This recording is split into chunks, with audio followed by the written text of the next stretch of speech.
Hi hello welcome back to our channel. ఈరోజు recipe వచ్చి వేరుశనగ పచ్చడి. ఇది ఇడ్లీలోకైనా దోశల్లోకైనా అన్నంలోకైనా చాలా బాగుంటుంది. ఎలా చేయాలో చూద్దాం రండి. ముందుగా 1 కప్పు వేరుశనగ తీసుకొని దోరగా వేయించుకోవాలి.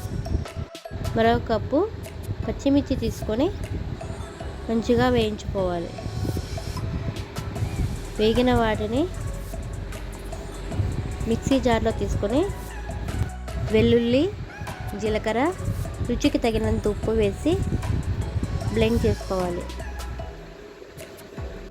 ఇప్పుడు తాలింపు కోసం 3 టేబుల్ స్పూన్ల ఆయిల్ తీసుకొని ఆయిల్ హీట్ ఎక్కిన తర్వాత కొంచెం జీలకర్ర, ఆవాలు, 1 ఎండుమిర్చి, 2-3 వెల్లుల్లిపాయలు, 2 రెబ్బల కరివేపాకు వేసి తాలింపు వేగనివ్వాలి. తాలింపు వేగిన తర్వాత మనం బ్లెండ్ చేసుకున్న మిశ్రమంలో పోపుని వేస్తే మన రుచికరమైన చట్నీ రెడీ. మీకు నచ్చిందా? Please subscribe, like and share.